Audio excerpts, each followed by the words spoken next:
So, welcome back. Our next session is an industry insight. And with me in the studio, I have Britt Chester and Philip Hegge. Welcome, guys.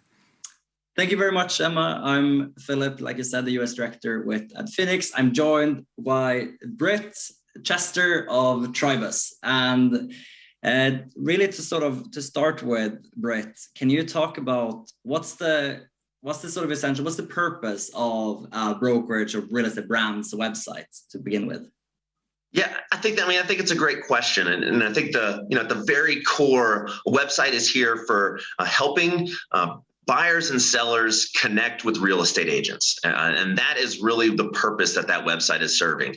Also, it's there for branding. It's there for exposure. As the websites have grown over the years, what we've seen is it's not just there to help them find a home. It's also there to provide information and guide them on that journey to buying a home or selling a home as well. Yeah. No, I think that's very interesting. And also one other thing that I think is very interesting, and especially from a global perspective, because there's some things that change from market to market, but one thing stays pretty consistent. And and it's also what makes sort of the digitalization of real estate difficult sometimes. And it's because of all the different sort of layers of stakeholders that exist, right? You talked about the buyer, you talked about the seller, you talked about agent, I talked about the broker, and so on. And I think it's interesting to talk about sort of the different expectations that stakeholders have across those layers. Could you speak to what those potential conflicts and expectations might be? Is that as innate to real estate? Definitely. I mean, I think when it comes to conflicts, it's almost like we see a relationship between the agent, the real estate agent, and the brokerage. So let's start with the brokerage website.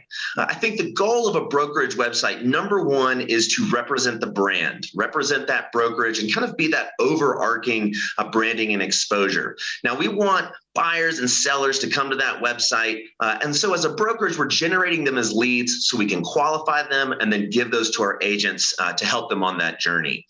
As an agent, when you've got your own website, you're really trying to capture those leads independently on your own. And there's a lot of different ways to do that, whether that's through digital marketing campaigns, whether that's through mailers with your website on it. So I think when we speak to the conflict, it's really about what are the expectations. And as an agent, we want buyers and sellers to come to our site, to register, to log in, to build those saved searches so that we can see what they're looking for. And then as a brokerage, we're really looking to capture as many eyeballs as possible so that we can distribute those to our agents, again, to help them on their home buying or home selling journey. Yeah, because that's interesting, right? I mean, ultimately, the end goal, which is sales commission and market shares, are very, very in line. It's just what are the expectations? And then I think it also comes down to like, what are the education level also? And that might obviously differ from agent to brokerage and brokerage to agent and so on. How have you found any good ways of sort of navigating those sort of differences in expectations on those different stakeholders?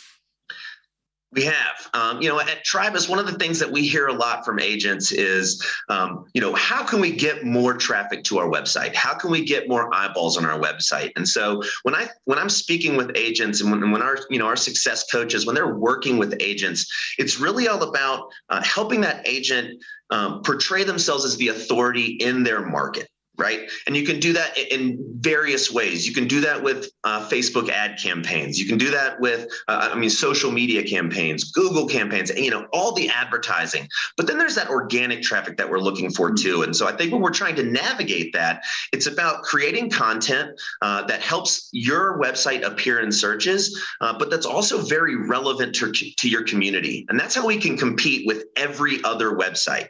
It's capturing those eyeballs. It's knowing what people are searching for and creating content that really serves those search parameters.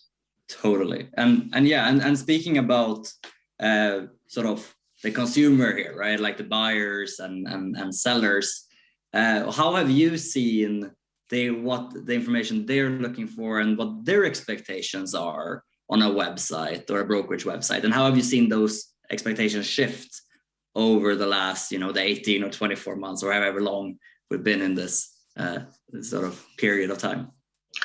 Yeah, I think buyers and sellers are more educated now, right? Like there's more information at their disposal. There's more information appearing and available to them.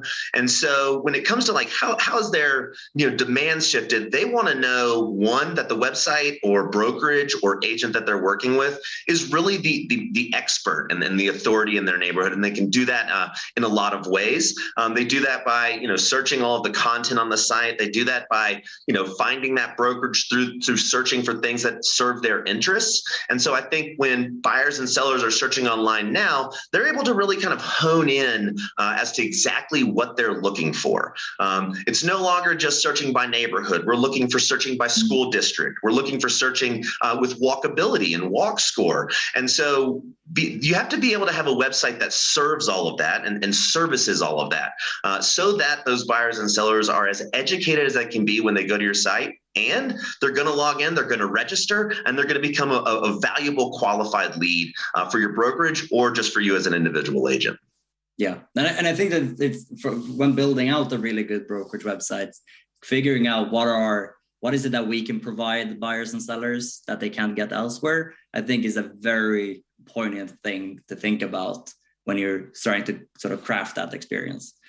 So I think that's really good insights. Like moving over to sort of the other stakeholders, then like looking at the specifically agents maybe, because that's the other part that a brokerage website needs to serve. How have their expectations shifted over the last 18, 24 months? Yeah, I mean, I think there's a lot of opportunity for brokerages to provide service to their agents, right? There's no shortage of opportunities for agents to find a brokerage to work with. I think that model is, as much as it's shifted, we're always going to be kind of there. And so as agents, I think their expectations and demands of a brokerage are like, what technology are you helping me to use to empower me as an agent to generate more leads, to find more clients, and to service them easier? And how is this website really helping me save time? How is it working with my CRM? How are you helping me save time so that I can continue doing what I do best, which is buy and sell homes with clients, which is network, which is hold open houses? And so I think the shift that we're seeing is really coming in, agents understanding that they hold the power, and they are the ones who need to be empowered to help those clients on those journeys. Totally. No, I think that's very exciting points as well. And I think that what's happening maybe specifically in the US, where it's been a bit slow to get to this point, is that the website becomes more and more important as sort of to centralize, and everything needs to be connected to that website. And that being sort of the source of truth or the starting point where you can trigger on other parts of your technology stack onto. So great, super. I think that is it for this session. So thank you very much, Britt. Thank you everyone listening in to this short conversation about brokerage websites and consumer and agent demands. And that's it for this session. Thanks, Philip. Thanks.